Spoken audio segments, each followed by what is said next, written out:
strong and free.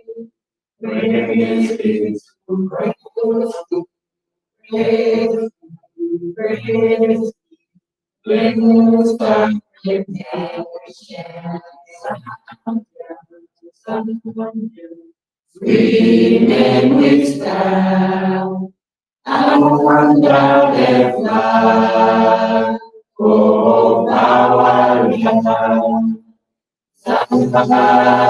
Hallelujah, praise to thee, O one, strong and free. Thank you very much. We can take our seats. So to begin, we're going to have a round of introductions. But before the guests introduce themselves, I'm going to call upon Mr. Patrick Waya, who's going to introduce the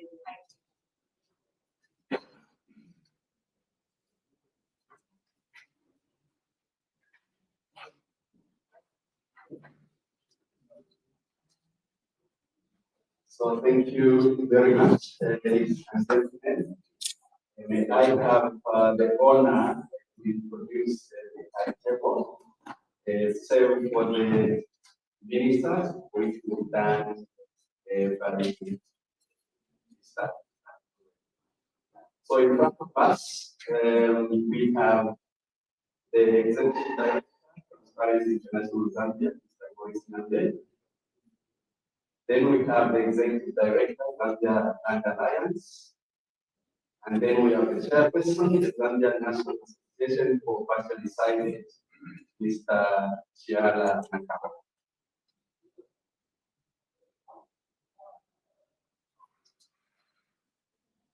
I'd like to introduce the Honorable Minister of Land and Natural Resources, Honorable Surya Mukherjee.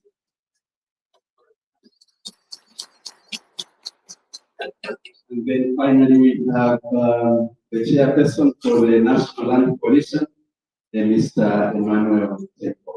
You are very welcome.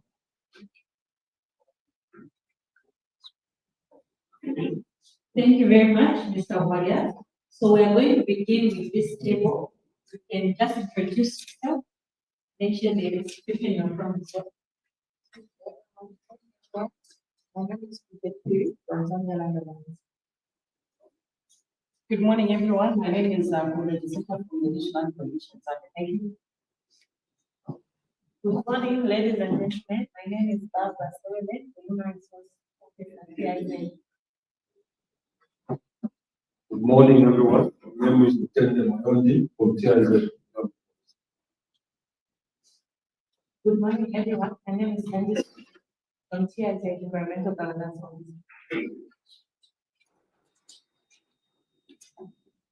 Good morning, everyone. My name is Shinan from the Office of Land and Resources.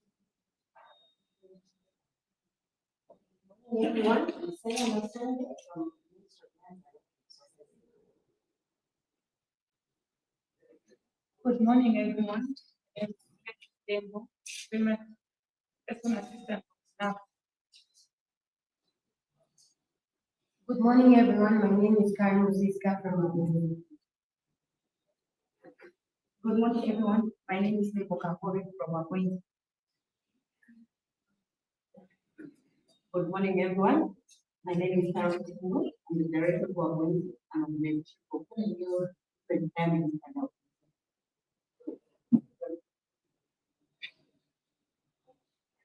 Good morning, everyone. My name is Trisha Koli from Afghanistan. Good morning, everyone. My name is Mary Chalwell from Afghanistan.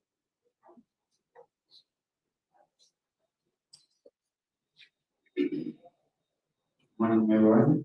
My name is Zambia Federation of Youth Organization, also, and program manager. Good morning, everyone.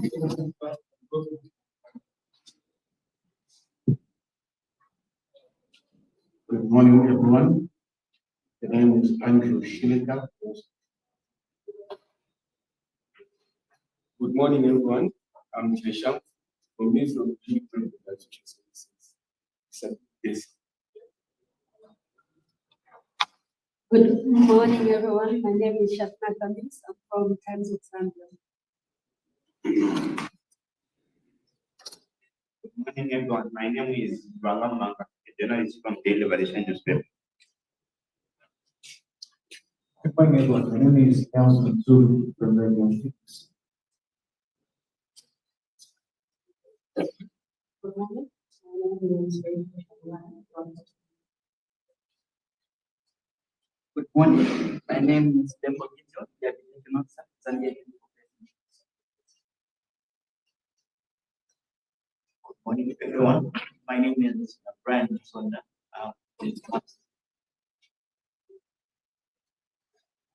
Good morning, everyone. My name is Charles Langa, the founder of the from the. Hey, good morning, ladies and gentlemen. My name is Makanga, a member of the Zambia National Commission of the Sighted. It's my pleasure to be in your midst this morning. Good morning, everyone. My name is Bukanda Town.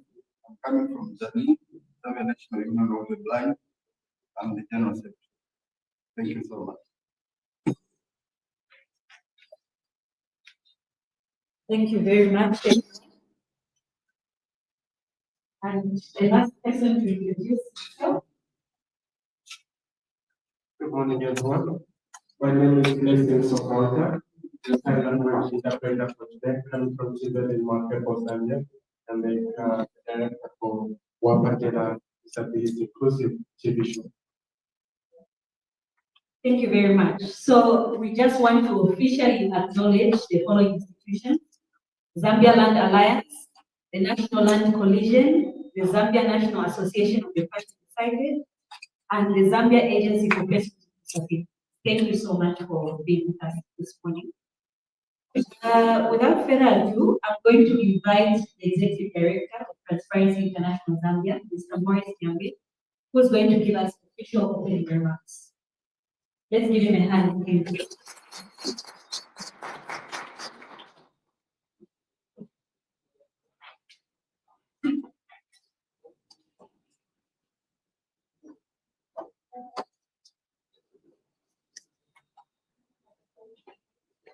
I've just been reminded the camera person did not introduce himself. Good morning, everyone. My name is Michael Himosa Jr. from Prime TV. Thanks.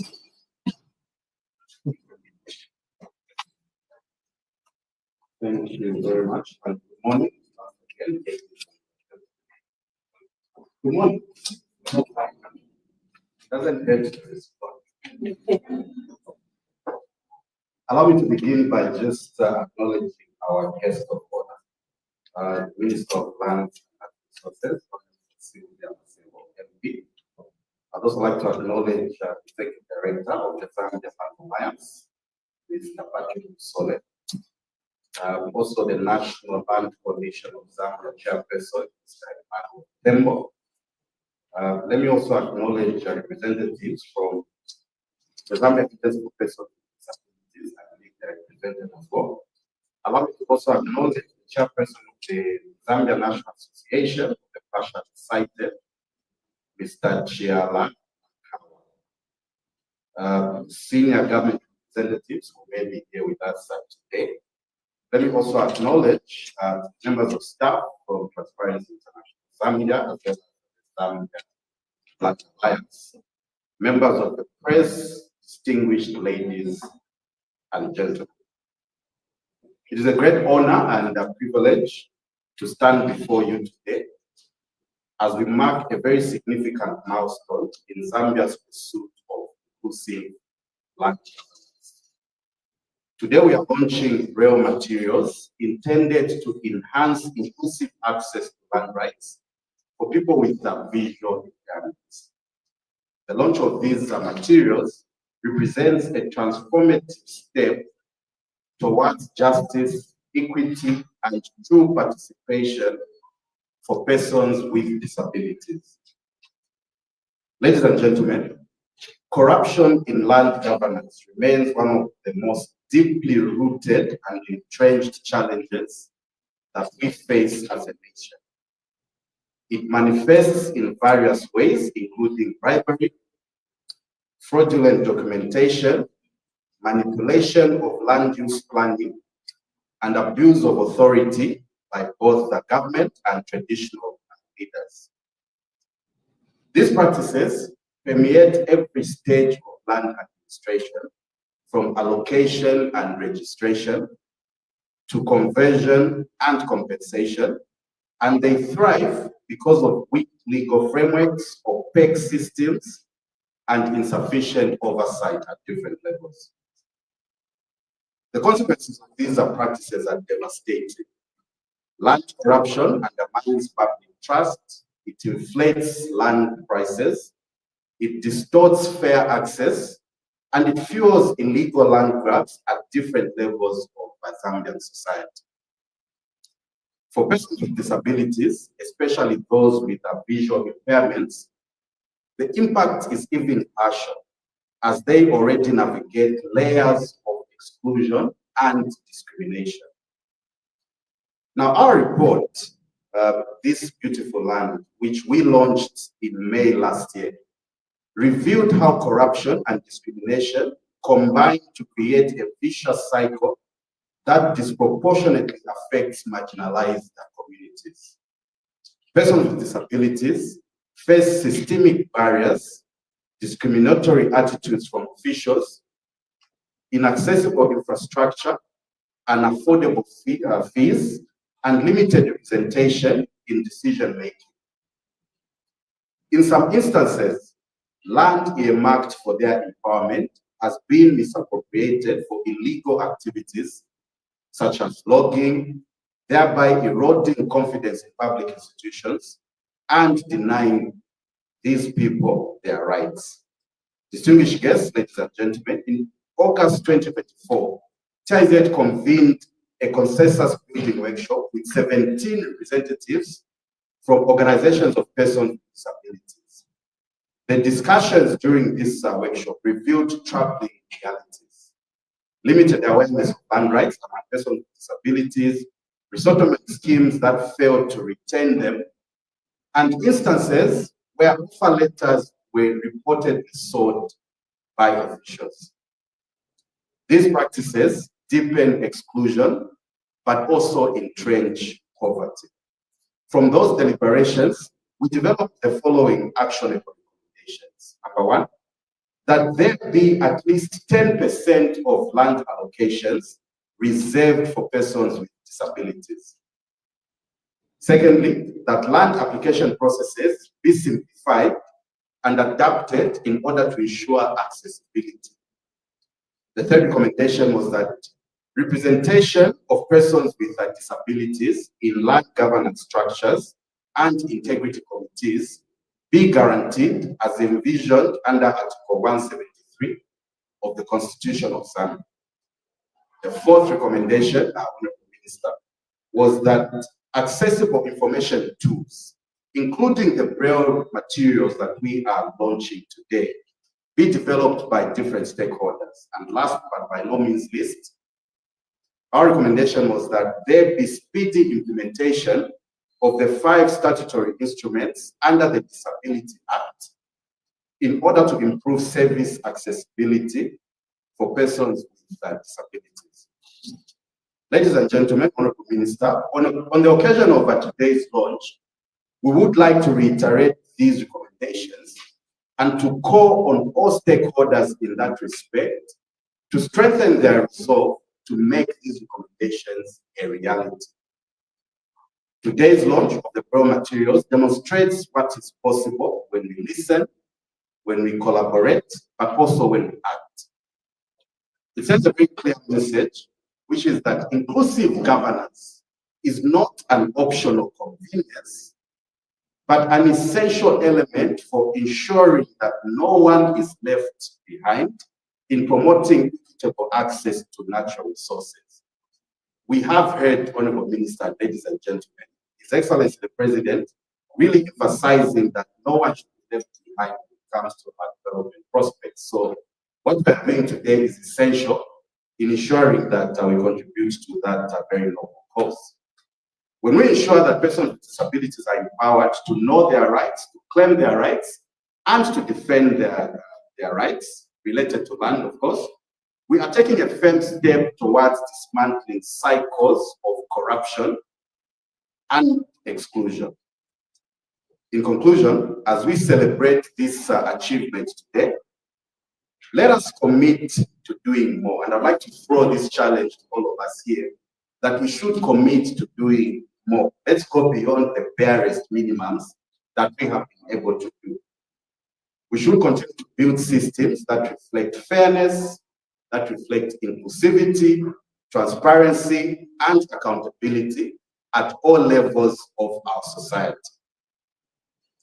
And let us also ensure that the promise of this beautiful land is one that all Zambians, regardless of ability, background, circumstance, religious affiliation, political affiliation, and any other attribute that seeks to divide us, can truly share in this resource. Ladies and gentlemen, we owe this not just to ourselves, but to our children's children, and posterity will judge us very harshly if we do not rise to this challenge. With this, I would like to say welcome to our launch today. I thank you, and may God bless us all. Thank you.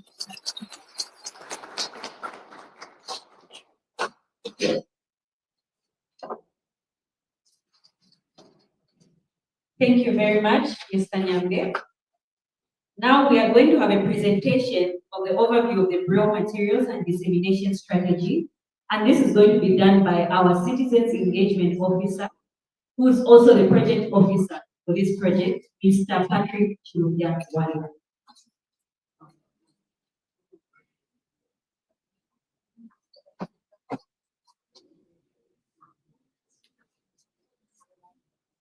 Thank you very much, Master of Ceremonies. All right. Honorable Minister, allow me to ride on the protocols that have already been established.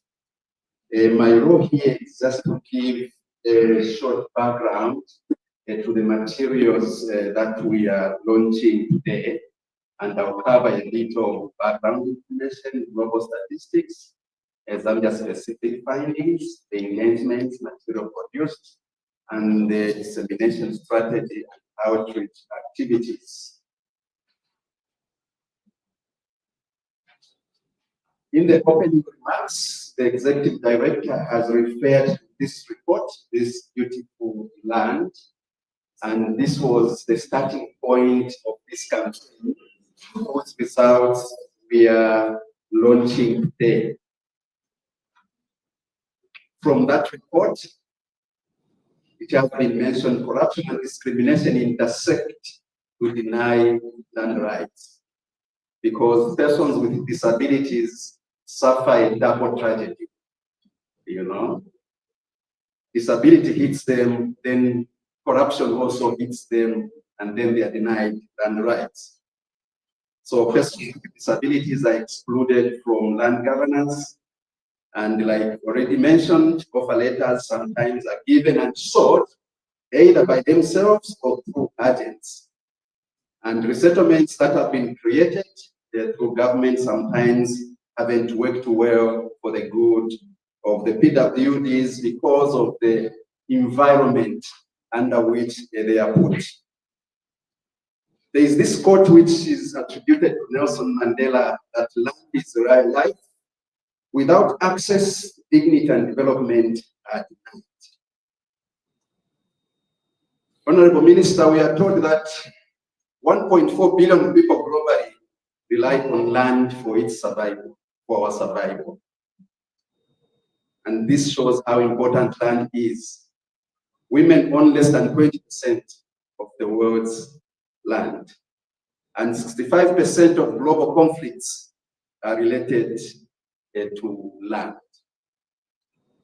persons with disability face systemic exclusion in land access.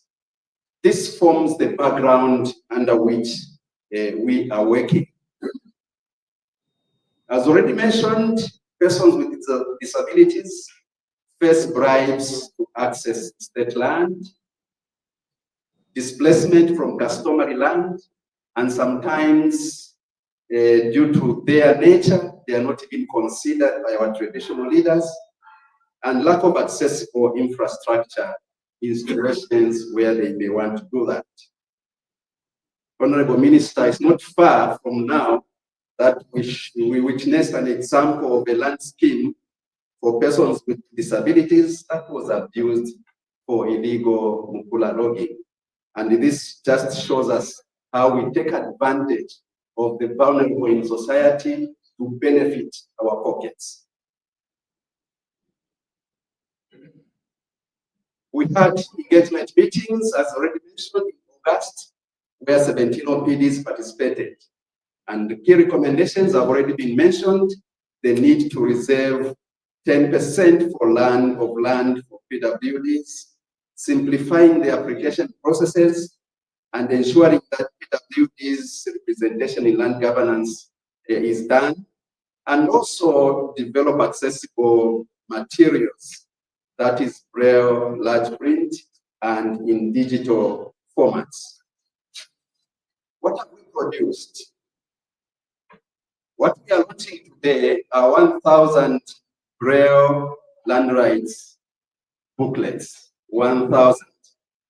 And then 500 large print booklets, 100 flash disks with digital content.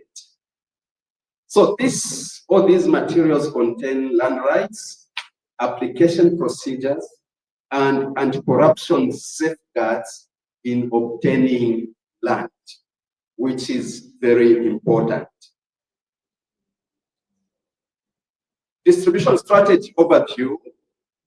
42 distribution points covering the key institutions in all the provinces have been identified. And we are going to work through focal point persons in each of the targeted districts. On average, each identified point will receive 23 Braille written handbook booklets, 11 large print booklets, and 2 flash disks for electronic reading. The materials will be stocked in various libraries for easy accessibility by all stakeholders at district level. Honorable Minister, sub-disseminations of launches will be done in Ndola and Choma districts, representing the other districts. This will also include radio programs to sensitize communities and stakeholders. And in all other provincial centers, materials will be distributed through the network of participating organizations and partners. In conclusion, we call upon stakeholders to support the dissemination, to promote the awareness, to uphold inclusive land governance, and this is certainly not a cheap venture, but one which is worthy undertaking. As already acknowledged, we are grateful to partners such as Zambia Land Alliance, the National Land Coalition Zambia, ZNAPS, and all other affiliated organizations. I thank you.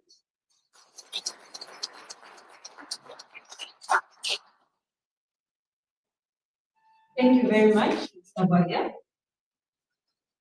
So now we are quickly going to get into a keynote address. I think this is one of the most important parts of the event. And this keynote address is going to be done by the Minister of Lands and Natural Resources, Honorable Sylvia Msebo, who is going to be introduced by the Assistant Director of Ministry of Lands, Mr. Lube. So she's going to be invited by Mr. Lube. Let's give him a hand.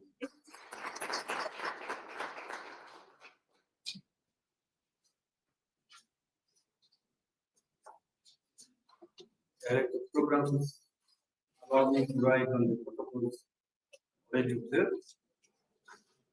It's not every day that you get an opportunity to invite things that come and speak on this important occasion where we are launching materials that will enhance inclusivity for our colleagues who are visually challenged.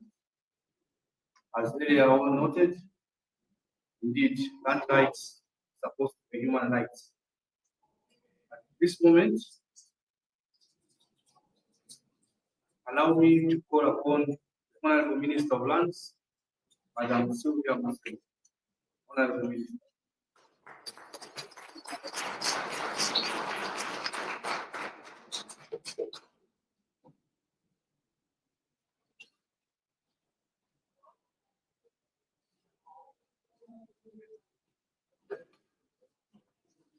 Yes.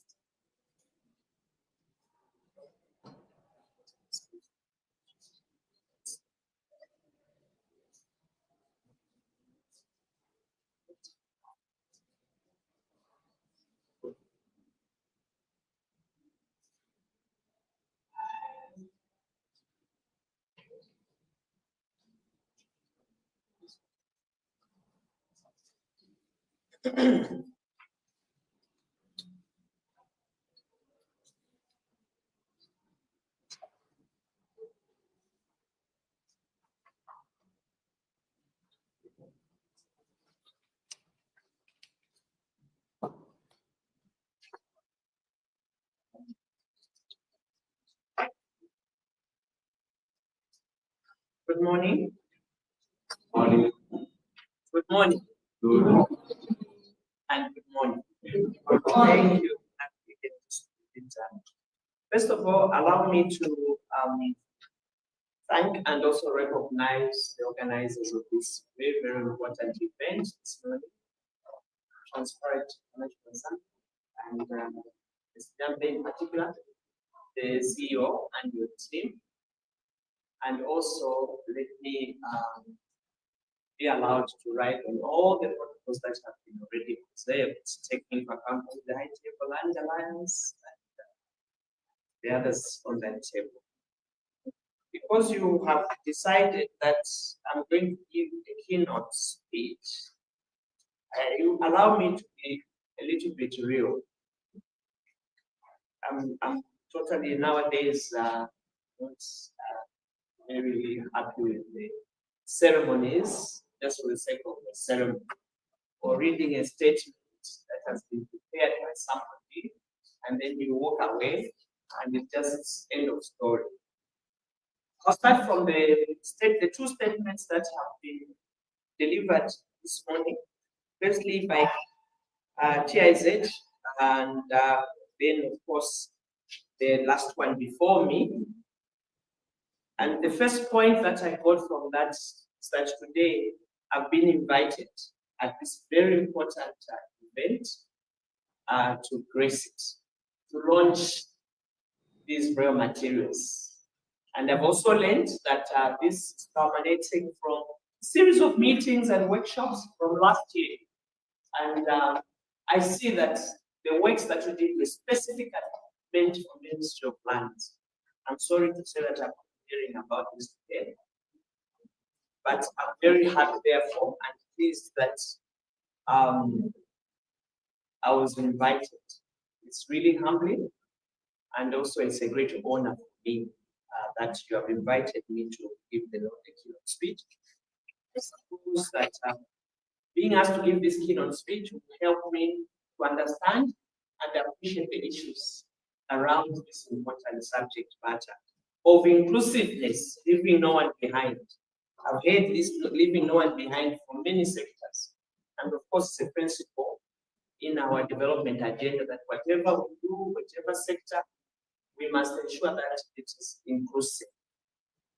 But like I said, we normally use words just for the sake of leaving no one behind. I don't know what it means, because when we begin to practice the leaving no one behind, we don't practice it.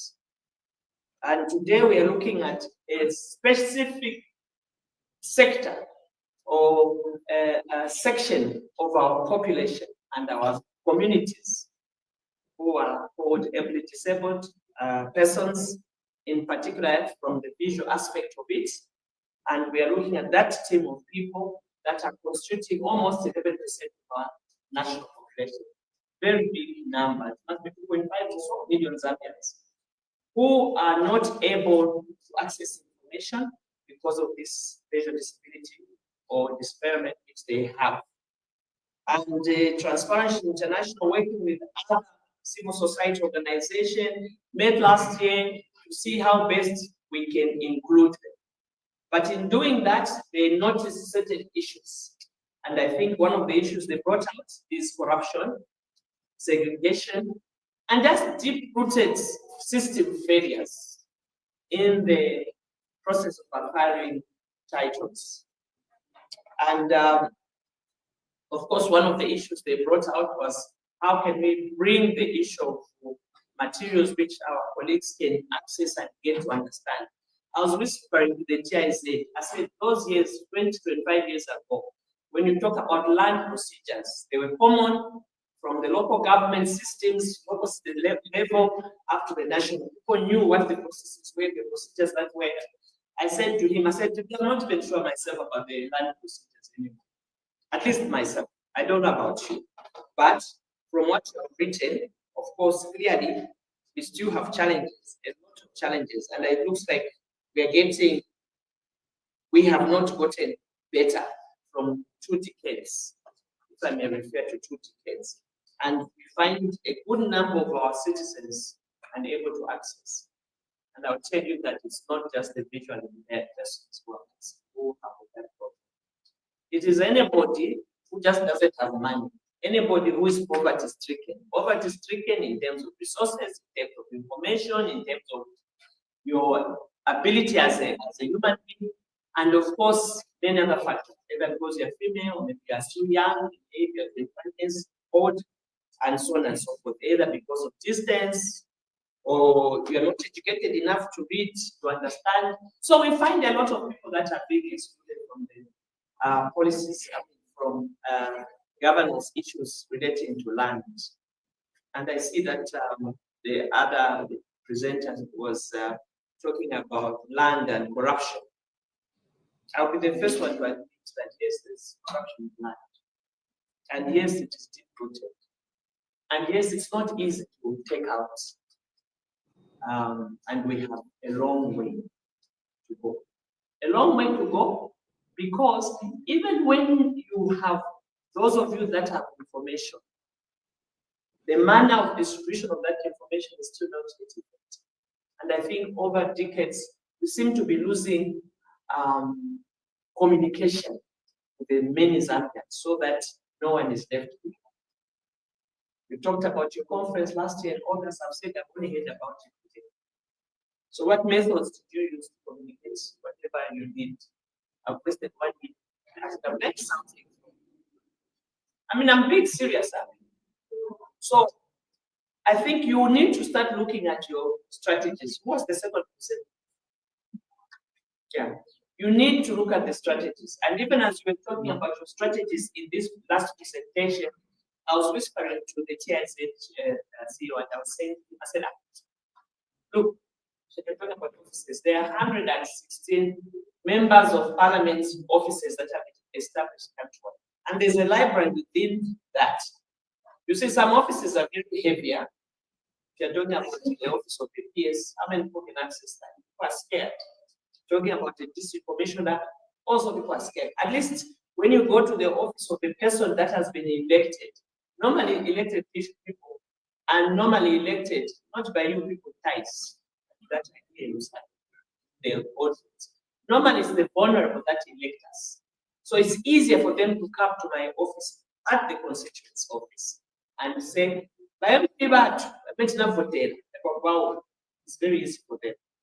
Okay, so maybe consider in your distribution to put some of those documents in the MP's office.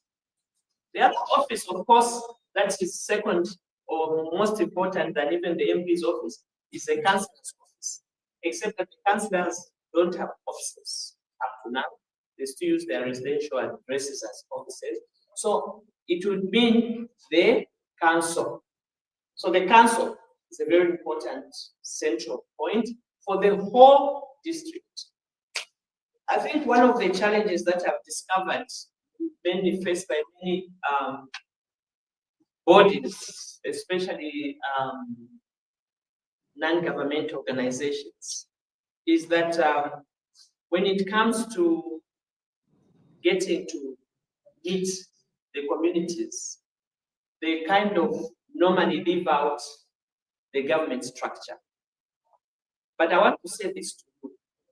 Government structure should be your starting point because it is totally inclusive. Okay? And government structure is based on data that is gathered. You know, we have the statistics office that do the gathering of data for us and make the decisions on how the country must be structured. So those structures that are used even by ECZ are even more inclusive. So you maybe as NGOs can take the structures of ECZ because ECZ has countries, for example, it has the 10 provinces. Below each province, like Lusaka province, it has districts. So in Lusaka district, you have Mongwe district, Fosa, Chongwe, Lusaka, Chilanga, and Kafue. Okay? And below each district, like here in Lusaka district, you have constituencies. And in Lusaka, you have 7 constituencies. In Chongwe, you have 1 constituency, which is a district and a constituency. But below the constituent structure, you have the wards, which has the elected councillors. So you have the MP, then you have the councillors. So, for example, out of the 7 constituencies here in Lusaka, maybe if you take Kanyama, Kanyama may have 5 wards. I don't know how many wards they have now. Those years, they used to be 3, but I know that they increased to 5 because of the increase of population.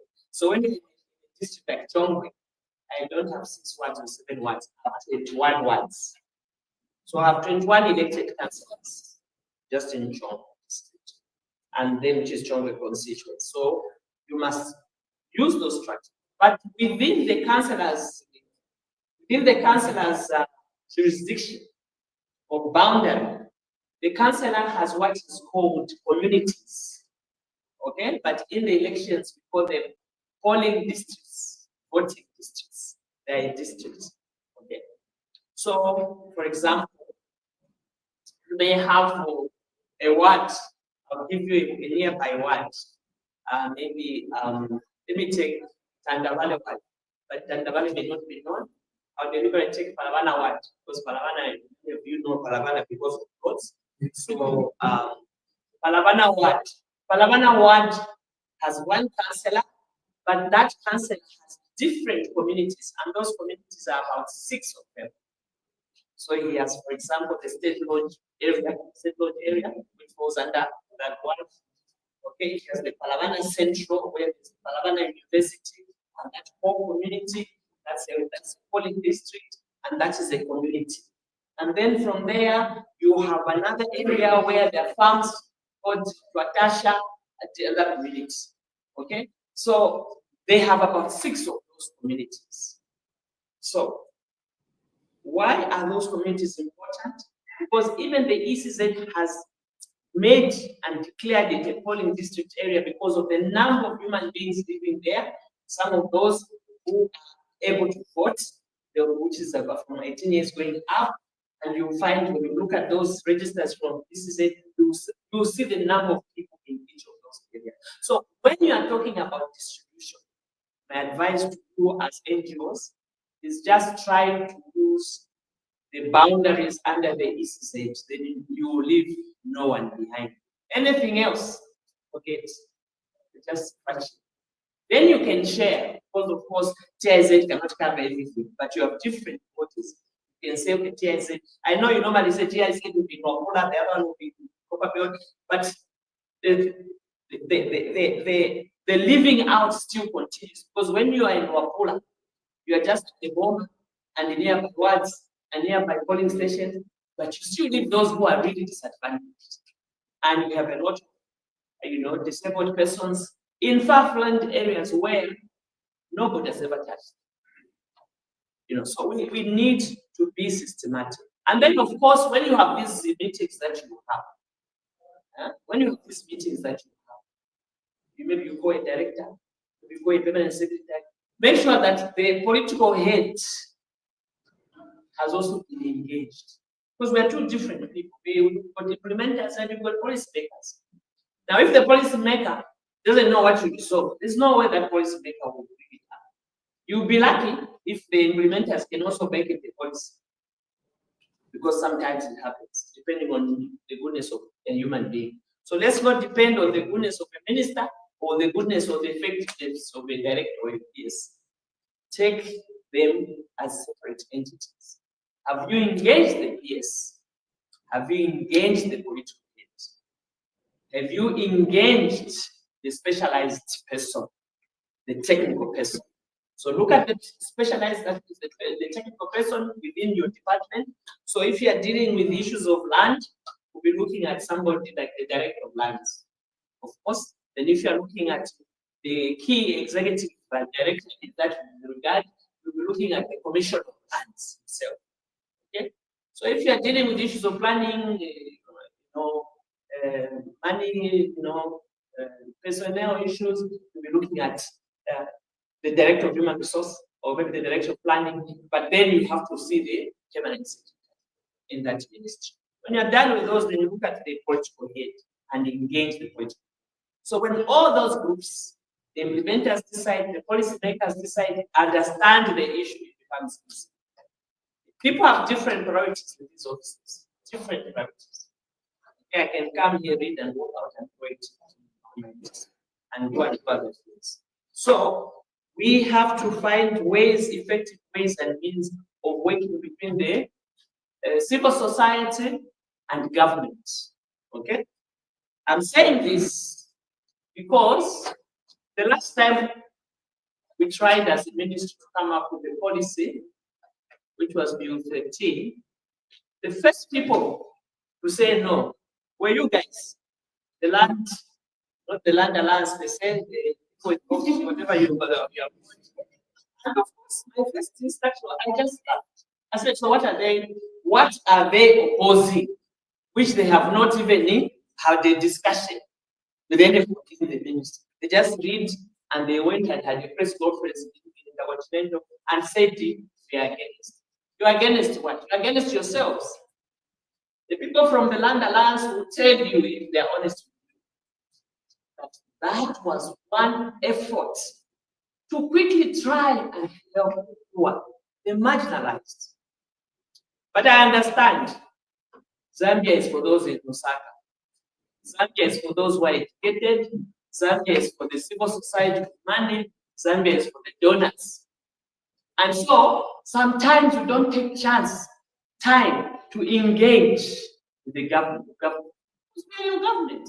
You chose us. I cannot be a minister of lands to come and do wrong things. No. So give us a chance. Give us an ear. Okay? Engage us in an effective manner. And then go out and make the statement and say we engaged. We are not still happy. That's why now we are looking for support. I have to make these comments. Like I said, I like being real. I don't like this time. There's no time. When a quarter of our population has been completely excluded, not just from land, many things, because we keep going around, and we don't get there. Corruption in land administration was very well articulated. I need to learn from the way TIZ articulated the corruption. Because sometimes some of us just say there's corruption. They don't even articulate what is this corruption. Because corruption is different. And today you were saying corruption because I've given you money, I've enticed you, so you will favor me as against that lady who doesn't have money to give. I was told by somebody that lands, when you come, you're looking for 5 first. Until you put a 500, then it will appear suddenly. I don't know from where. Whether they go in a room where they pray and the Holy Spirit brings it, I don't know. And then also somebody says, we don't get the information. We just see a land has been allocated. Okay? It has been allocated. I never heard about that land. So we now have a new system where those years, I remember when I was a councillor here in Osaka in 1991, and I was deputy mayor in 1991, 92, 93. What I remember is that there was no land that was allocated to anyone without being advertised. Even as minister, I've been waiting to see some land being advertised. I don't see it in the districts of Zambia. But you just hear that land has been allocated. Then you ask yourself, when was it advertised? Because now, those days, there was only times and days we still used to see it. Now, we also have social media. Now we have social media. Social media, which makes it easy, because some people, even in rural areas, in a community maybe of 500, two people with a smartphone, and they can show their friend. You hardly see it. So, the corruption there is deliberately not giving information so that it's not known. Because if too many people know, it will be difficult for us. So just do a advert whereby 1-2 days you remove it, as long as you can show that there was an advert. But that advert not so. That also is a disadvantage. Sometimes there's been administrative tricks by you people who are very educated. What happens is that you use terms, replanning, you use technical terms where councillors cannot even fully understand, and you say appendix 1, appendix attached. So those appendix are huge. The councillors don't have time to go through them because they've just received their reports in their councils, and it's approved. If you have to tell a councillor that you were in this meeting, which you approved and your name is, no, this matter was not there, but it was there. They knew how to write the report. They have their own technical language, which an ordinary elected councillor with a grade 12 may not follow. So you have very educated men and women in our systems, in our country, who know how to use their education to exclude people in a technical way. Until that corruption board to investigate, until there's an audit, that's when you start seeing the truth. So, it's what was happening. But on the surface, you want to see those things. So I thought that maybe I just make some of these comments based on your 2 presentation, but also just to congratulate and really thank TIZ for the work that TIZ has done in this country for many, many years. You've done a lot of work in fighting and informing people about the use of corruption and fighting it. Except that as a nation, we have not achieved much. I think that we can, for those of us that have been there for many, many years, we can attest. What we see is new systems of corruption, which maybe TIZ has to go to America to learn about. Because there are a lot of systems and ways to play a part in these offices that we occupy, which at the end of the day still excludes people. And I want to say that your resolutions are good and they're very easy to implement. Very good, very easy to implement. Because all you have said is 10% must go to the every disabled persons. It's a very easy one. And I thought that is already there in our 8th National Development Plan. I thought that was already achieved. I know that the 10% for women, 50% women, 50% men is already there. So the women are covered. But for the disabled persons, it is not explicitly taken. It's an easy policy to accept. And I think that even in terms of implementation, what I know is that this government, and indeed successful governments, when it comes to a disabled person, if they see that the person comes to them and he puts and they get sick, I know that even the very corrupt people, they always go out of their way to try and help. The problem is, do they know about these laws that are being applied? I think that's where the problem is. And I think that's what makes this event very specific and very good, because it is focused to ensure that it helps those who are visually impaired or those that are blind to be able to access information through these materials that we launched today.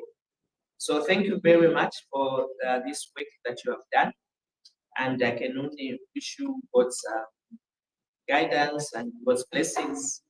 Continue to do more for our people. Ladies and gentlemen, government is cognizant of the many challenges that persons with disabilities face in accessing and securing rights. These include stigmatization in the community, financial constraints, inadequate information, especially in Braille form, among others. And it is against this background that government has demonstrated its commitment to promoting disability inclusiveness in our national development. Ladies and gentlemen, land is not just a resource, but a fundamental asset for development, security, and economic empowerment. And government has put various measures to address cross-cutting issues such as disability, gender, youth, in order to promote inclusive development. For instance, our national policies and guidelines for disability inclusion was launched. And our national land policy, national gender policy were launched to provide policy framework. So as you can see, that our government has taken note of this specific sector, section of our society that has not been included by deliberately launching that framework. This demonstrates government's commitment to ensuring equitable access to land for all citizens, including persons with disabilities. These measures aim to create a more inclusive Zambia, where every individual has the opportunity to thrive.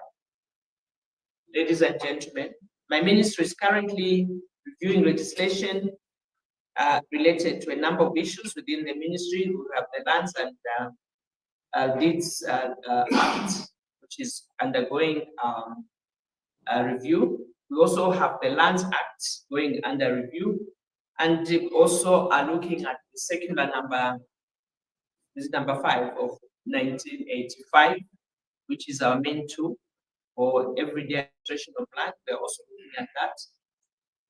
We are also engaged with the Royal Highnesses to really see how best we can come up with a law that does not exclude anyone.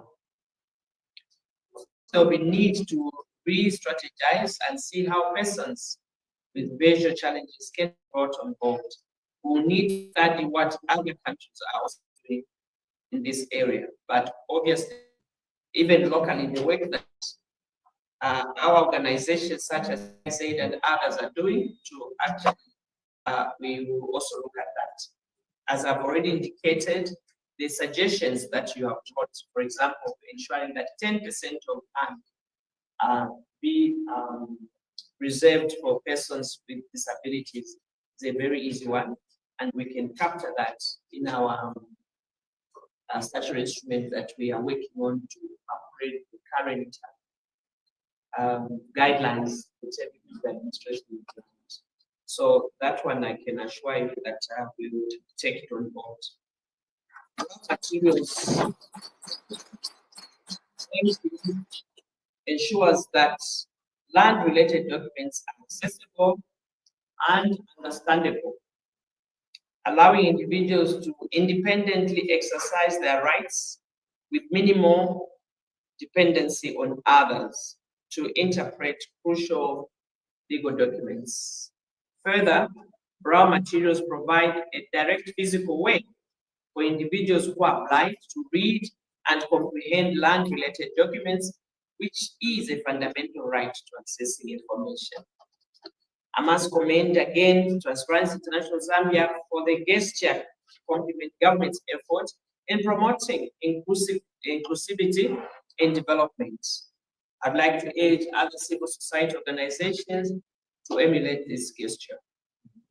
And as we move forward, recognize the importance of collaboration and partnership, and we'd like to urge other stakeholders, including the private sector, to join hands with us in promoting disability inclusion.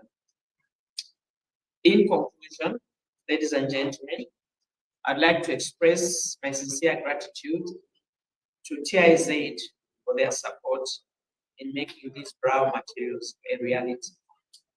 This is indeed a significant milestone towards inclusive development on a critical yet often overlooked aspect of our history for inclusive development. The rights of persons with disabilities, access and allow me to once more say thank you to TIZ and indeed other partners who are here who have been working tirelessly with TIZ to make this today's event a reality, and taking into account that last year, this time, you were at as well. I like the effectiveness of meeting, agreeing on something, and pushing for implementation. So, on my part, as a member of government, in particular Minister of Lands, I want to give you the assurance that before the end of this year, we shall make the 10% as one of our policy in terms of implementing it. So we shall make that reality. Thank you very much for this committee.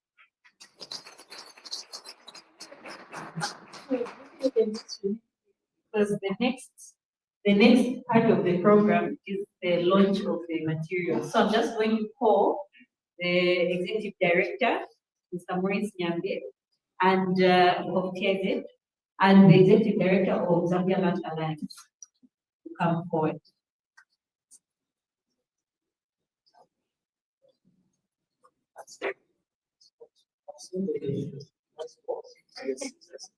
I'm still looking forward to the lady dancing.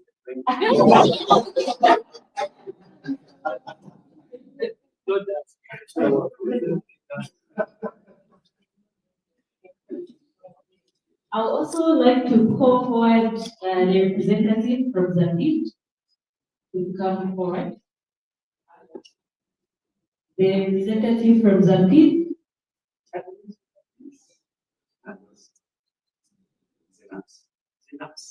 And the synapses, please let us call them by name, not synapses. There's so much of this as we lose you at so try to give the full names so that you don't get the names. Very important. Yes, and just be known for many years in this shot.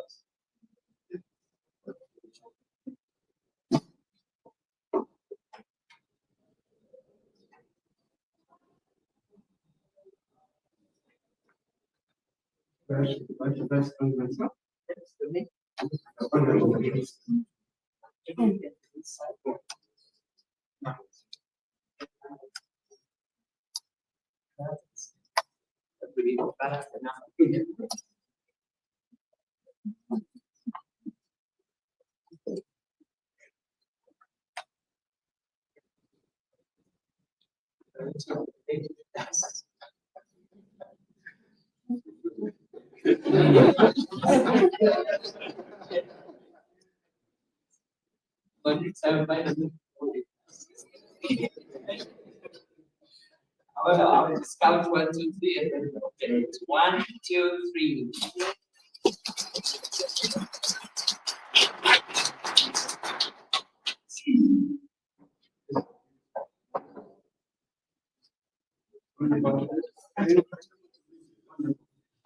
Well, I actually I'm very honest that I'm part of your team.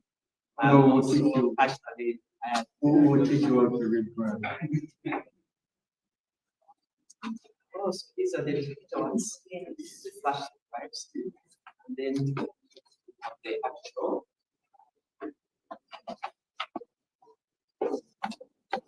It's different. Okay. These ones are choice. So there's the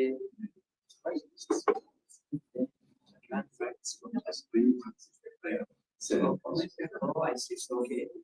It's the same thing. Same. So it means I have to give you one about around.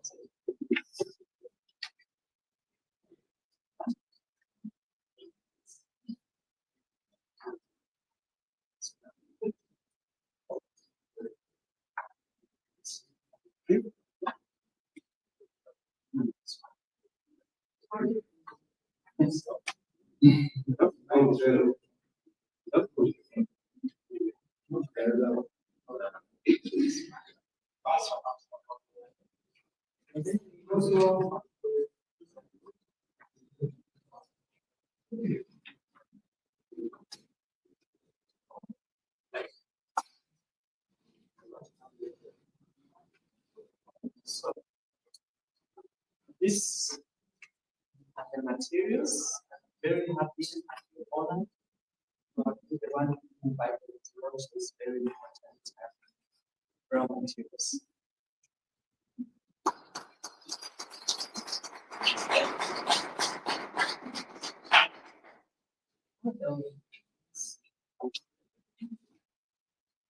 So, okay.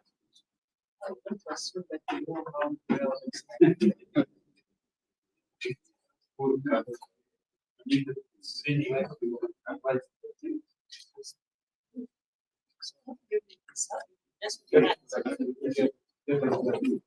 Just feeling, huh? Okay. It's like feeling a human being. Say it's A, B, C, D. So you are trained. Yes. Content activity. Yeah. How long does it take training? You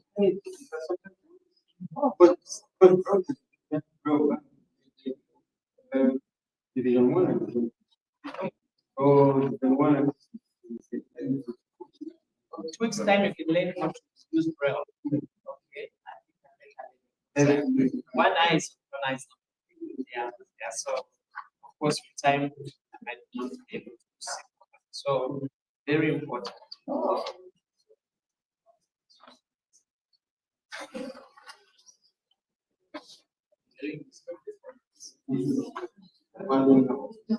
Yes, definitely. Yeah, in my constituents office. Yeah. So that my people there, the school girls, secondary schools there, they can come to the office and access this information. And then this one, if you can explain what's this one.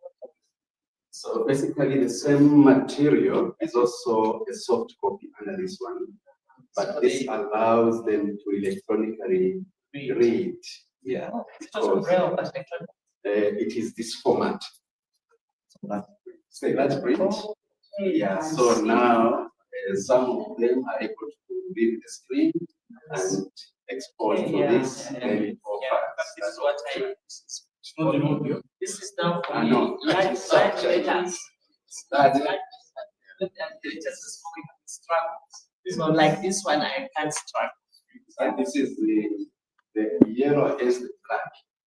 Which is very outstanding for them. So, but it's the same information that is this. Yes. Here and that format is the same information. So here we go. Thank you very much. Well done. Very much. Thank you to everyone. Okay, thank you so much.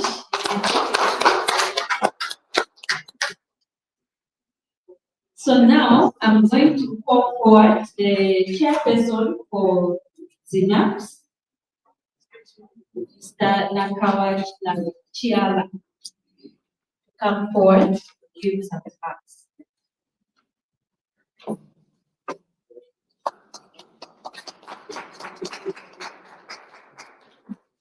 Thank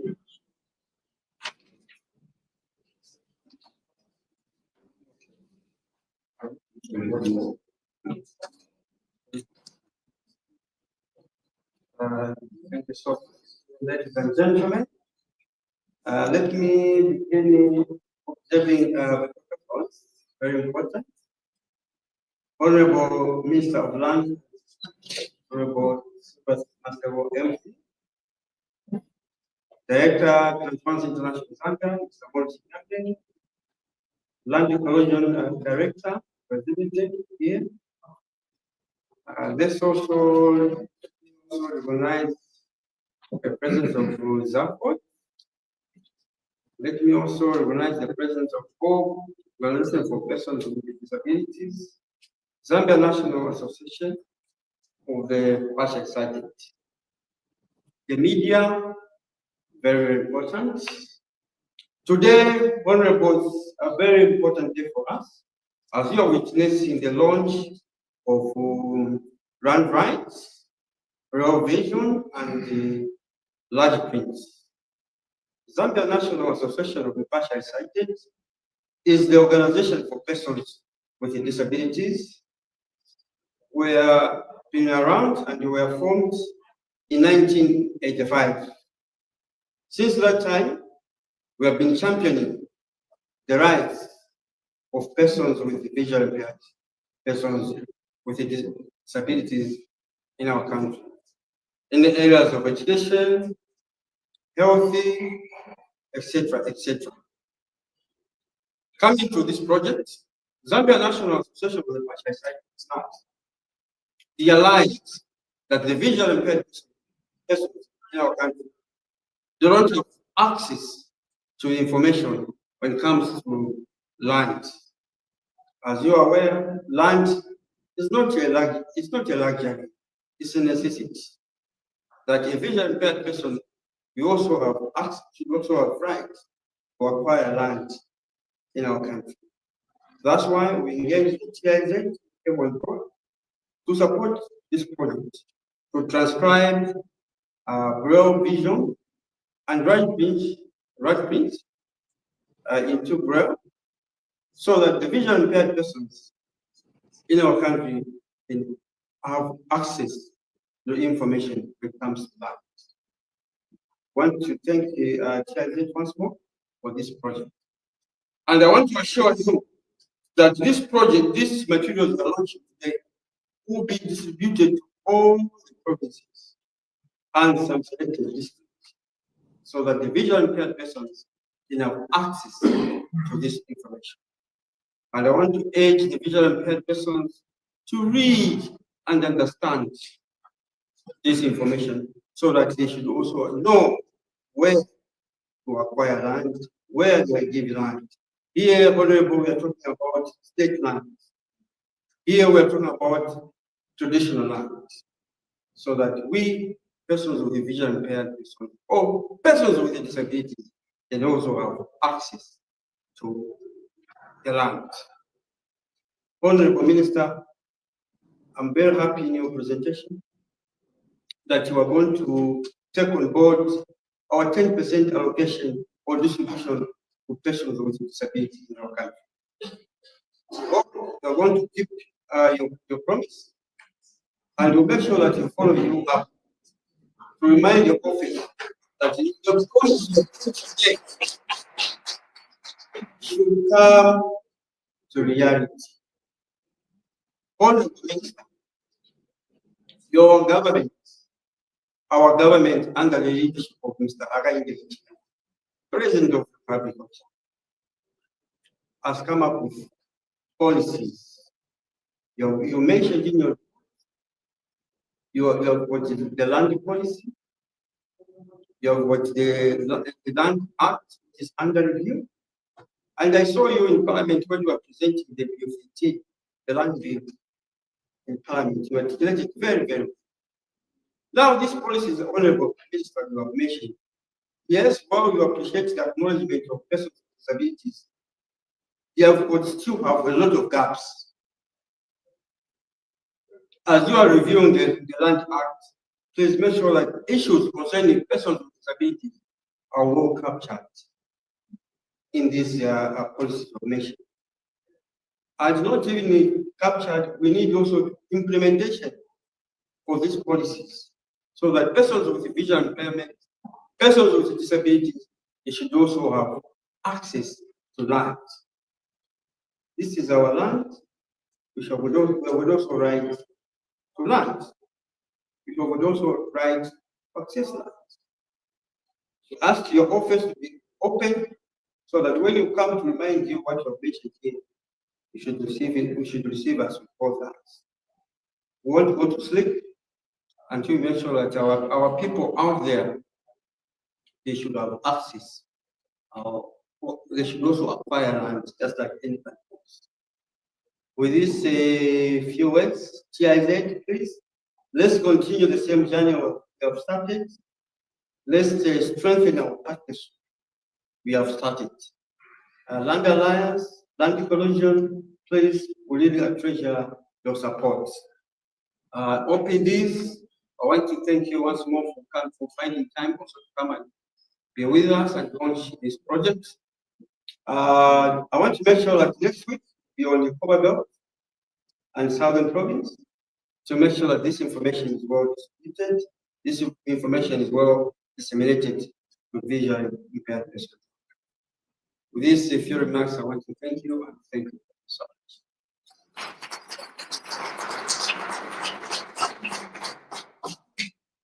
Thank you very much, sir.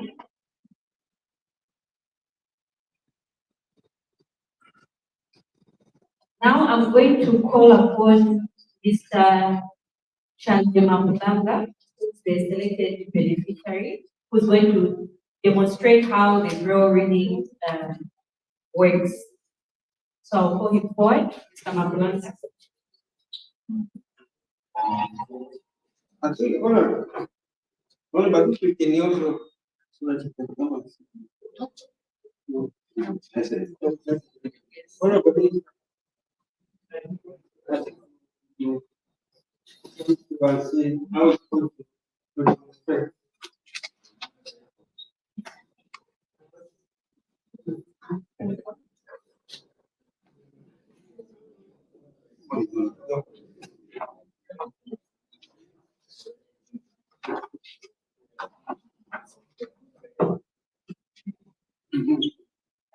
Good morning, ladies and gentlemen. Thank you so much. As already mentioned, my name is Ichawe Maplanga, a member of the Zambia National Association of the Partially Sighted, SNAPS. And Your Honor, I will write on the protocols that are already established.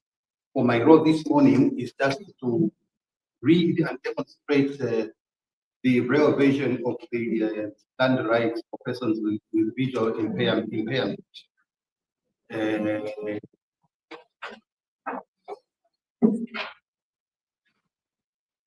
As transcribed by Transparency International in conjunction with the SNAPS. Number one, introduction. The booklet has been created to explain how land is owned and accessed in Zambia, focusing on making the information clear and accessible to persons with visually impairment. The aim is to ensure that visually impaired individuals understand and claim their rights to land just like any other Zambian. Transparency International, Zambia, TIZ, has simplified the process of acquiring land and identified common issues such as corruption that might arise during the land tender process. Number two, challenges faced by persons with disabilities. People with disabilities often face unique challenges when trying to access land. These include physical barriers that make it hard to reach land officers. The lack of information in the accessible formats like Braille or audio, and being left out of decision-making structures related to land. Thank you so much. Amazing. Huh? Okay, exactly. Just use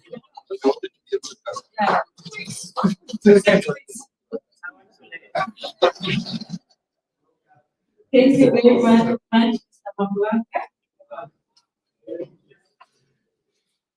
So now we have come to the conclusion of the event. And right after, we have a prayer, closing prayer, and right after, we have a media engagement and photo session.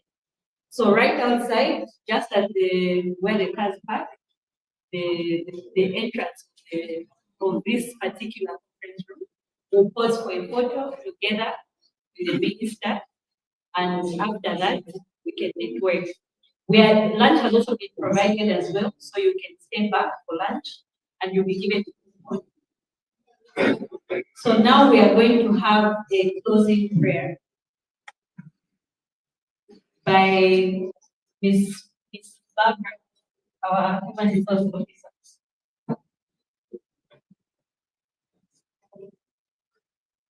Shall we bow our heads and pray? Heavenly Father, we want to thank you this morning for gathering us in this manner. We exalt your name, O God, that has seen us through from the start to the end of this program. We pray and ask that Jehovah God may you help us to implement all that which has been shared today, and that Father, may you alone be with the parties that have come here as we depart. We give you praise and honor now and forevermore. We pray. Amen. Thank you so much. So now I'm going to first begin with the high table. The high table can lead us outside as we go to take a photo.